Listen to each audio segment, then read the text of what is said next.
Assalamualaikum warahmatullahi wabarakatuh. Waalaikumsalam warahmatullahi wabarakatuh. Alhamdulillahi rabbil alamin. Wa bihi nasta'inu ala umurina waddin.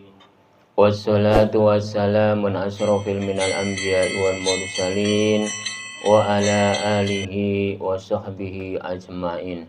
Amma ba'du. Para bapak dan para ibu dan para saudara-saudara yang saya hormati, para tokoh-tokoh masyarakat yang saya hormati, para alim ulama yang saya hormati, puji syukur alhamdulillah Allah telah melimpahkan rahmatnya dan hidayahnya kepada kita semua, dikasih kesehatan dan umur panjang sehingga kita bisa berkumpul, bertatap muka atau bermuajahah pada malam hari ini.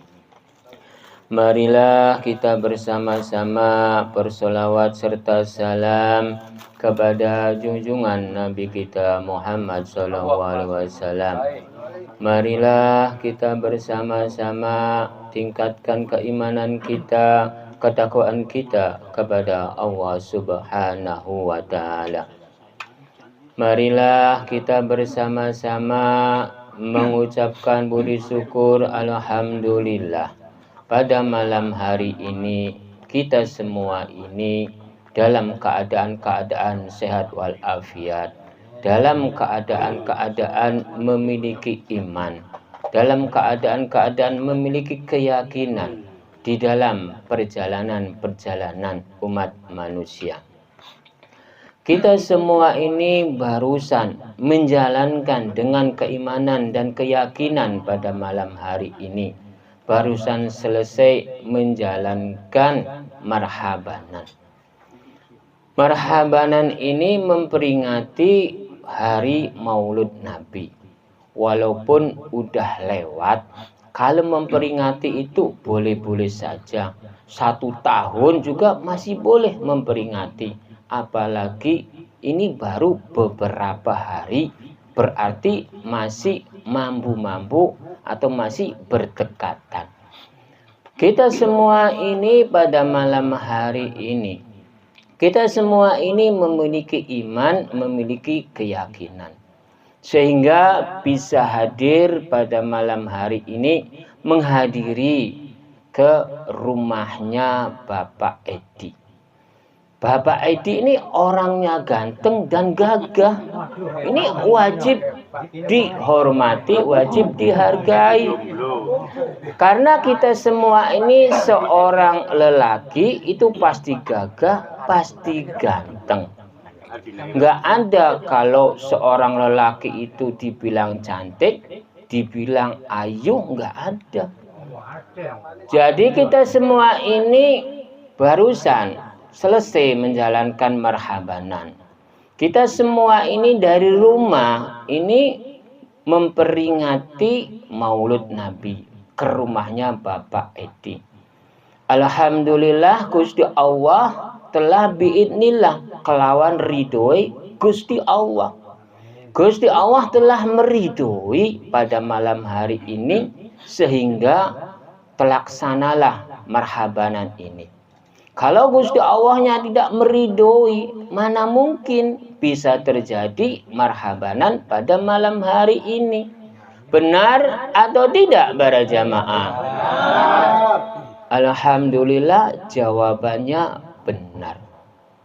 Pada malam hari ini udah selesai marhabanan, entar diisi dengan tausiah beberapa menit. Kita semua ini barusan menjalankan dengan keinginan-keinginan keluarga Bapak Edi. Karena Bapak Edinya ini menginginkannya marhabanan. Biasanya ini kalau malam Rebo itu jamnya tahlil. Tapi tuan rumahnya menginginkan marhabanan. Itu boleh-boleh saja. Marhabanan baik, tahlilan juga baik. Marhabanan itu mulia, tahlilan juga mulia. Pada malam hari ini entar diisi dengan tausiah beberapa menit dengan temanya, judulnya, yaitu adalah kitab.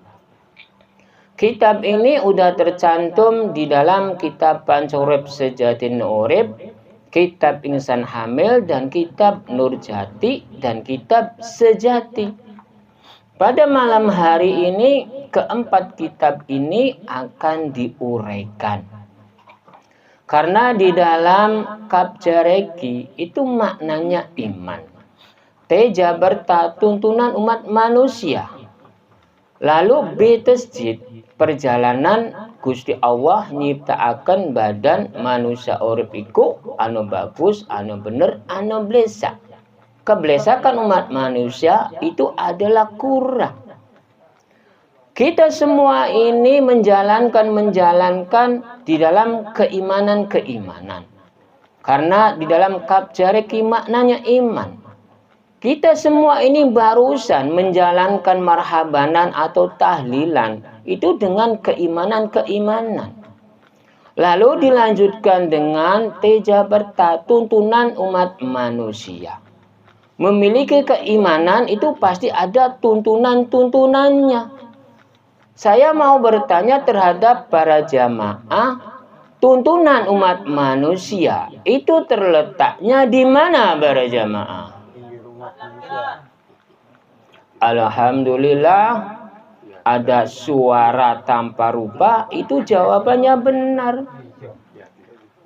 Karena tuntunan umat manusia itu bukan karena kitabnya, bukan karena Quran hadisnya, bukan karena agama, bukan karena nabi. Tuntunan umat manusia itu terletaknya di dalam hati, di dalam pikiran.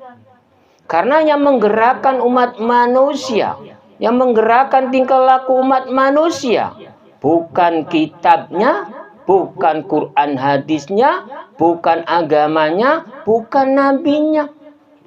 Yang menggerakkan umat manusia di dalam tuntunan umat manusia, itu yang menggerakkan itu adalah hati, pikiran umat manusia. Lalu dilanjutkan dengan huruf Betesjid. Perjalanan Gusti Allah nyiptaaken badan manusia urip iku anu bagus, anu bener, anu blesa. Keblesakan umat manusia itu adalah kurang. Berarti umat manusianya, kekurangan umat manusia terletaknya di mana para jamaah?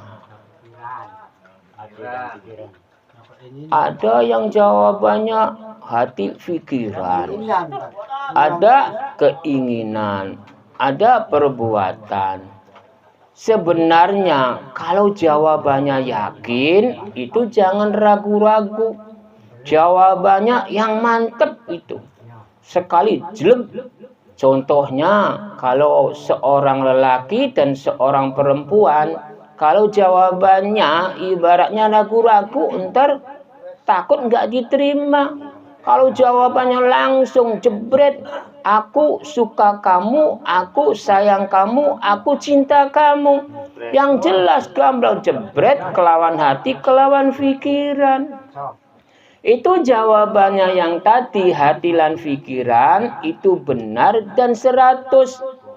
Kekurangan umat manusia, keblesakan umat manusia itu terletaknya di dalam hati, di dalam pikiran, bukan di dalam umat manusia, bukan di badan umat manusia. Kekurangan umat manusia yang sering salah guna, yang sering salah langkah, itu kelawan hati, kelawan pikiran. Karena yang bisa menjelek-jelekkan, yang bisa menyalah-nyalakan, yang bisa memfitnah sana dan sini, itu kelawan hati, kelawan pikiran. Benar ada tidak para jamaah? Dipastikan benar.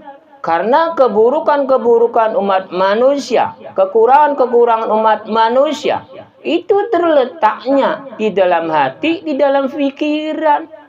bukan di dalam kitab, bukan di dalam agama, bukan di dalam nabi, bukan di dalam Quran hadis.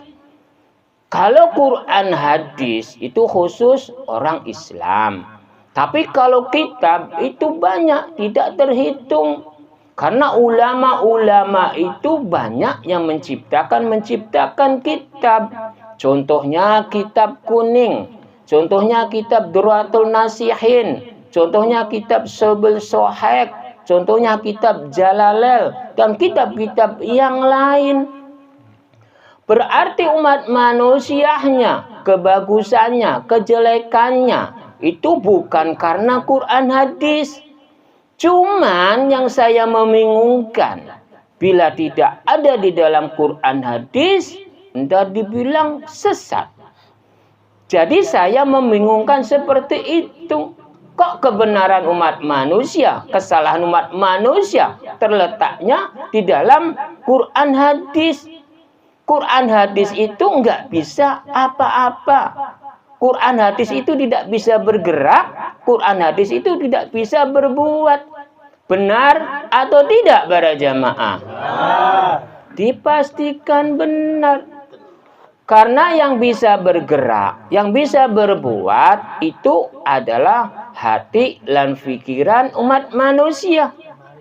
Karena segala sesuatu umat manusia, kebenarannya atau kesalahannya, itu terletaknya di dalam hati, di dalam pikiran. Bukan Quran hadis. Cuman kebanyakan orang, ulama-ulama yang besar, bilangnya, bila tidak ada di Quran hadis, entah dibilang sesat. Jadi saya membingungkan. Contohnya, kalau seperti itu, HP nggak ada di Quran, mic nggak ada di Quran, sound system nggak ada di Quran, sepeda motor, mobil, dan yang lain-lainnya, elektronik itu nggak ada di Quran, tidak tercantum. Berarti kita semua ini menjalankan kesesatan-kesesatan. Kalau seperti itu, kalau penentuannya ada di Quran hadis. Sebenarnya penentuan itu adanya di dalam hati, di dalam pikiran. Penentuan umat manusia bisa baik karena hati dan pikiran, bisa buruk karena hati dan pikiran. Karena hati dan pikiran ini tempatnya iri dan dengki. Tempatnya memfitnah sana dan sini. Kalau hati dan pikiran, kebanyakan orang zaman sekarang yaitu madeprai mungkur hati. Di depannya baik, tapi di belakangnya busuk. Itu kebanyakan orang zaman sekarang, bukan keseluruhannya. Karena merasanya yang paling benar, merasanya yang paling pintar, merasanya yang paling berjasa, merasanya yang paling mulia, kata dirinya. Padahal kemuliaan itu, semua umat manusia itu memiliki kemuliaan. Karena dasar-dasar mulia itu dari Nabi Adam alaihissalam. Karena kita semua ini sebagai turunan dari Nabi Adam alaihissalam. Nabi Adam alaihissalam itu dimuliakan oleh Gusti Allah. Kita semua ini turunan-turunannya, berarti kita ini mendapatkan kemuliaan dari Nabi Adam. Jadi kita semua ini berjalan pada malam hari ini di dalam perjalanan kemuliaan. Karena umat manusia itu bisa mulia karena perjalanan, bisa tidak mulia karena perjalanan. Nah, yang menjalankan itu apakah badan umat manusianya, apakah hati dan pikirannya para jamaah? Hati dan pikiran. Kok jawabannya hati dan pikiran ya? Ya itu kurang pas dan kurang komplit. Lah kalau hati dan pikirannya nggak ada badannya, mau apa yang digerakkan? Kan saya contohkan itu badan hati, pikiran. Saya contohkan supaya paham. Berarti para jamaah ini pahamnya hati dan pikiran. Sedang memikiri apa ini ya? Memikiri pujaan hati atau memikiri kekasih ya? Karena badannya ini enggak diikutkan. Jadi kita semua ini pada malam hari ini, kita semua ini menjalankan di dalam ketulusan-ketulusan hati, di dalam kemuliaan-kemuliaan. Karena Gusti Allah berpesan terhadap Nabi Adam alaihi salam, "Hai Adam, jagalah kemuliaanmu dengan baik." Berarti umat manusianya itu disuruhnya cuman baik. Bukan disuruh mencari titel, bukan disuruh mencarinya nama, bukan disuruhnya dialem oleh umat manusia, disanjung oleh umat manusia, bukan disuruh korupsi atau memfitnah sana dan sini, yang baik dibilangnya jelek, yang jelek dibilangnya baik. Bukan seperti itu Gusti Allah menyuruh terhadap utusan-utusannya. Cuman satu, jagalah kemuliaanmu dengan baik. Contohnya ke Nabi Muhammad. Nabi Muhammad SAW juga disuruhnya, jagalah kemuliaanmu dengan baik, hai Muhammad. Gusti Allah seperti itu. Lalu ke Nabi Ibrahim, jagalah kemuliaanmu, hai Ibrahim, dengan baik. Lalu ke Nabi Yusuf seperti itu, Nabi Musa seperti itu, Nabi Harun seperti itu, Nabi Khidir juga seperti itu. Semuanya itu disuruhnya, jagalah kemuliaanmu dengan baik. Walaupun itu agamanya Kristen atau Islam atau Buddha atau Hindu atau keyakinan, kepercayaan atau Kapitayan atau Sunda Wiwitan, semuanya dipesannya itu oleh Gusti Allah yang sebagai utusan-utusannya itu semuanya untuk menjaga kemuliaannya dengan baik. Nabi Isa juga, hai Isa, jagalah kemuliaanmu. Kamu itu sebagai utusan-utusan saya. Jadi jagalah kemuliaanmu dengan baik. Berarti kebaikan yang harus dijaga, bukan agamanya. Lalu Nabi Yusuf sama seperti itu. Nabi Musa, Nabi Daud, Nabi Nuh, dan nabi-nabi yang lain. Semuanya seperti itu. Jadi kemuliaan-kemuliaan itu semuanya umat manusianya itu memiliki. Jadi kita semua ini di dalam perjalanan-perjalanan mulia.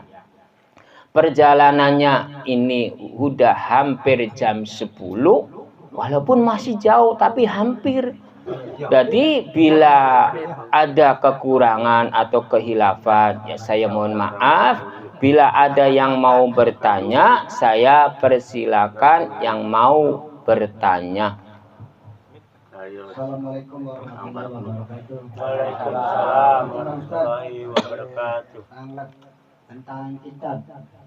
Selama ini ketika ngaji rutinan, kan Ustaz sering mengatakan kita hanya Nurjati, Pancawada Urip, kami Nurjati. Nah, sekarang ada kitab sejati. Yang saya tanyakan, apakah kitab sejati itu, Kang Ustaz?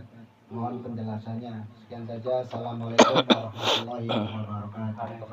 Waalaikumsalam warahmatullahi wabarakatuh. Jamaah ini mempertanyakan apakah kitab sejati. Kalau kitab sejati, kalau di orang Jawa, yaitu namanya kitab Jawa. Kitab itu adab umat manusia, Jawa itu kembali ing jiwa kita. Berarti kitab sejati itu kembali ing diri kita. Kitab yang paling jujur, kitab yang paling lurus. Kitab sejati itu bila benar pasti benar, bila salah pasti salah. Kalau kitab Al-Quran, Zabur, Taurat, Injil itu bisa dibelok-belokkan, bisa dikanan-karikan, bisa dibolak-balik, bisa lempar sana, lempar sini. Kalau kitab Al-Quran, Zabur, Taurat, Injil. Tapi kalau kitab sejati itu tidak bisa. Kalau kitab sejati, kalau A bilang A, kalau B bilang B. Kalau benar pasti benar, kalau salah pasti salah. Karena di dalam kitab Jawa itu kembali ing jiwa kita. Kitab itu adab umat manusia. Bila umat manusianya memiliki adab, pasti menjalankannya kebenaran-kebenaran. Bila umat manusianya tidak memiliki adab, antar umat manusianya itu memfitnah sana dan sini. Merasanya dirinya yang paling benar, merasa dirinya yang paling pintar, merasa masalah dirinya yang paling berjasa, masalah dirinya yang paling mulia. Orang lain tidak mulia, orang lain tidak berjasa, dirinya saja yang berjasa. Berarti umat manusia seperti itu tidak memiliki adab. Kalau di dalam kitab Jawa, kalau di dalam Jawa itu kembali ing jiwa kita. Jiwa kita itu yang paling jujur. Karena jiwa kita memiliki hati, memiliki pikiran. Nah, hati dan pikiran itu yang paling jujur. Bila berbuat baik pasti ketahuan, bila berbuat buruk pasti ketahuan. Karena hati dan pikiran itu yang bisa mengetahui dirinya saja. Orang lain tidak bisa mengetahui. Walaupun orang lainnya itu madep rai mungkur hati. Di depannya baik, tapi di belakangnya busuk. Itulah namanya kitab Jawa. Kitab sejati, kitab yang paling jujur. Kalau yang paling jujur itu tidak bisa dibelok-belokkan, tidak bisa dikanan-kirikan. Tapi kalau kitab Al-Quran, Zabur, Taurat, Injil itu bisa dibelok-belokkan, bisa dikanan-kirikan.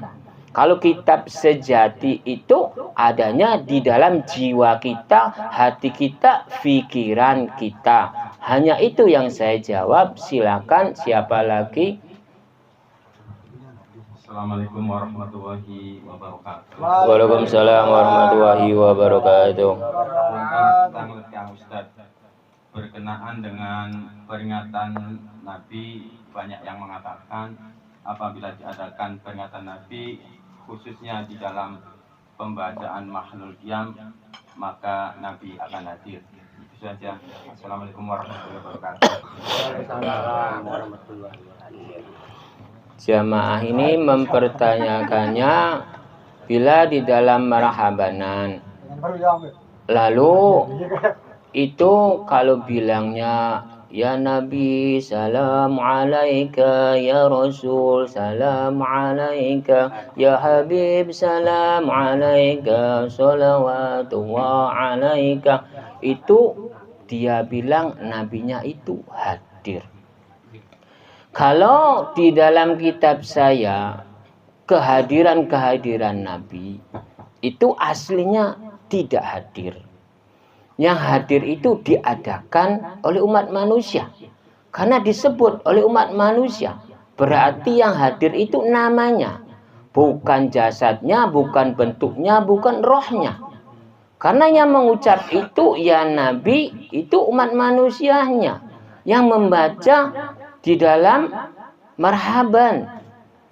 Jadi penerangan itu bila para jamaah itu kata ulama-ulama yang besar, bila Nabi Muhammad SAW itu hadir di dalam marhabanan, itu bohong besar.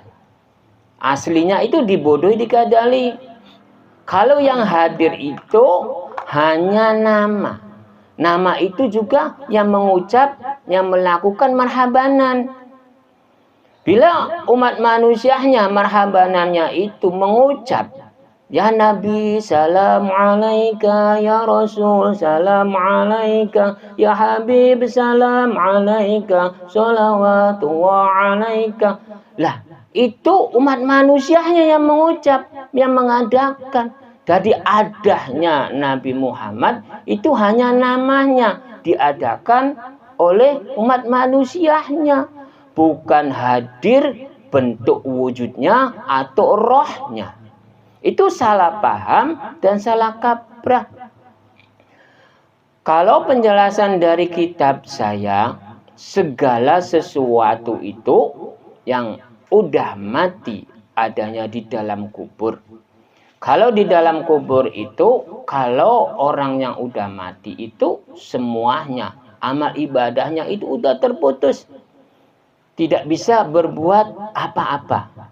Yang bisa berbuat itu adanya di dalam dunia, bukan orang yang udah mati. Kalau saya bertanya terhadap para jamaah, Nabi Muhammad SAW itu masih hidup atau udah mati?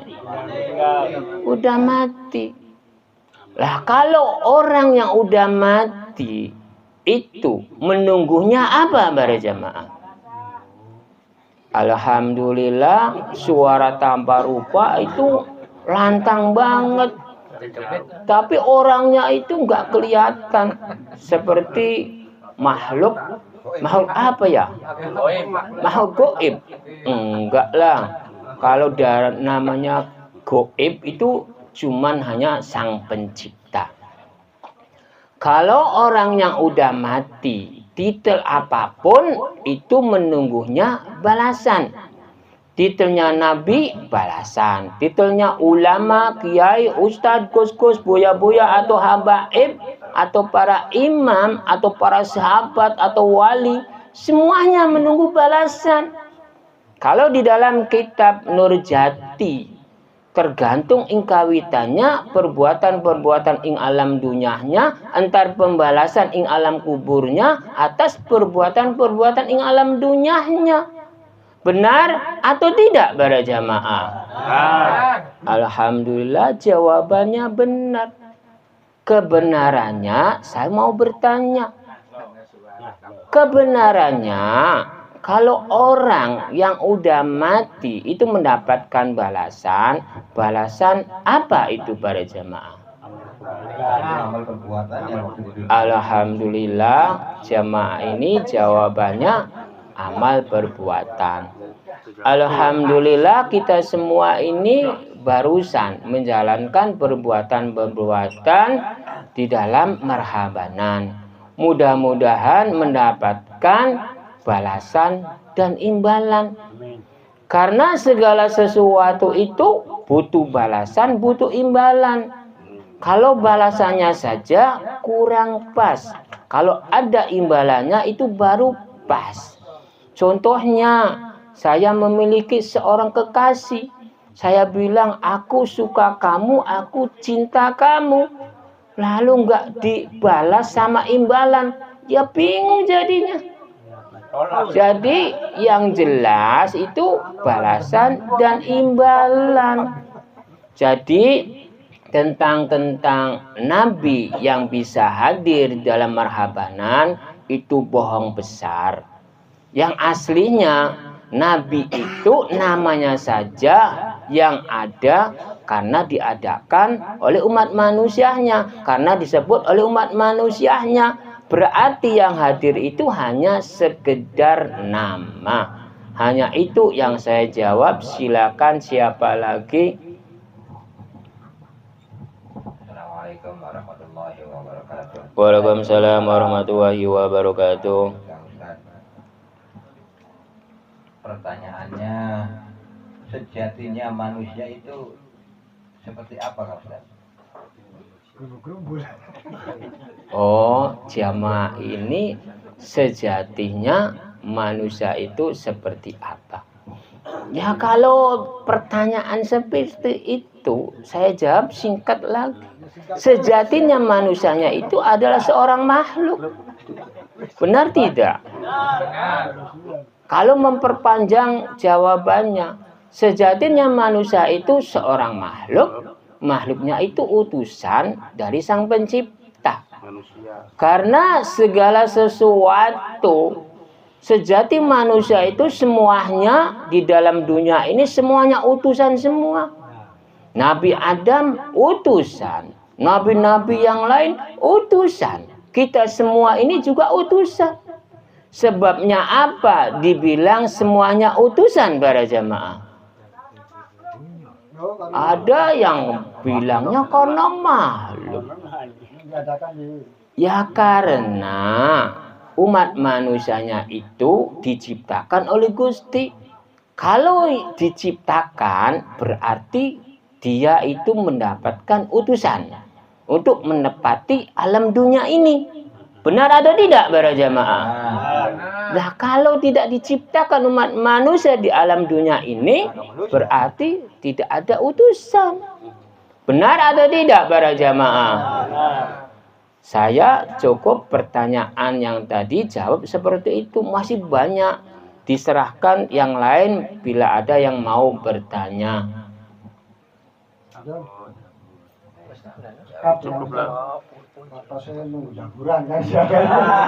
Oh, menunggu hidangan jaburan.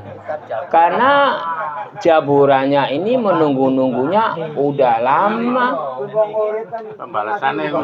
Karena umat manusianya itu menunggu balasan.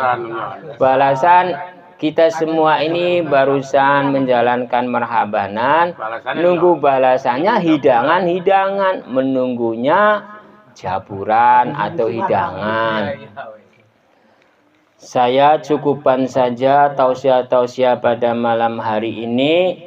Bila ada perkataan-perkataan saya yang kurang bagus dan kurang enak, saya mohon maaf yang sebesar-besarnya karena saya ini seorang umat manusia. Bismillahirrahmanirrahim. Allahumma sholli wa sallim ala sayyidina wa habibina wa syafiina wa karimina wa dukhrina maulana Muhammad wa sallim wa barakatuh ta'ala kama surajil azmani. Bismillahirrahmanirrahim.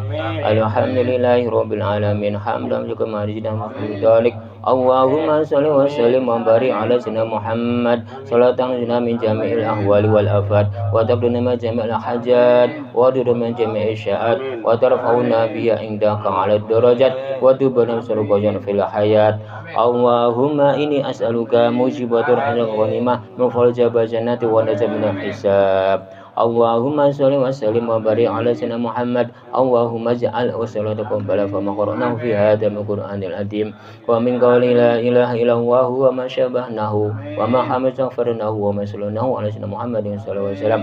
Hadza wa nasmila ila hadrati ruhi sayyidina wa sayyidina Muhammadin sallallahu alaihi wasallam wa ala alihi wa ashabi ajmain summa ila arwahi jami'in ahlul kubur wa khususan para jamaah kerabat jamaah wa usulihim wa furhim wa qabarihim. Allahumma ighfir lahum warhamhum wa'afihim wa'fahum. Allahumma ighfir lahum warhamhum wa'afihim wa'fahum. Allahumma ighfir lahum warhamhum wa'afihim wa'fahum. Allahumma ij'al sawabata laka hijaban lahum minan nar wa fidalahu minan nar wa sutra lahu minan nar wa baratan lahu minan nar wa najatan lahu minan nar wa amnan lahu minan nar bi baqiro'atina. Rabbana atina fid dunya hasanah wa fil akhirati hasanah wa adzaban nar. Rabbana taqabbal minna innaka tawwabur rahim.